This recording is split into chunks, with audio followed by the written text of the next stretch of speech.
আল্লাহর কাছে সবচেয়ে প্রিয় আমল, আল্লাহর কাছে সবচেয়ে পছন্দনীয় কাজ, সবচেয়ে আল্লাহর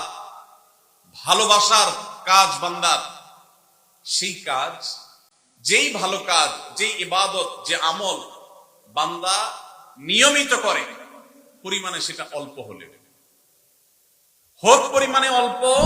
কিন্তু করে নিয়মিত, আল্লাহর কাছে আমলটা বেশি প্রিয়। তাহলে এই 3 খতম 2 খতমের চাইতে রমজানে কেউ যদি 1 খতম কোরআন দেন, অথবা তার চেয়ে কমও কোরআন তেলাওয়াত করেন, কিন্তু রমজানের পরে সেই কোরআন দিনে হয়তো 2-5 পারা পড়তে পারেন না, কিন্তু 1 পৃষ্ঠা হইলেও পড়েন, 2 পৃষ্ঠা হইলেও পড়েন, তার দৈনন্দিন রুটিনের মধ্যে কোরআন তেলাওয়াত থাকেই থাকে,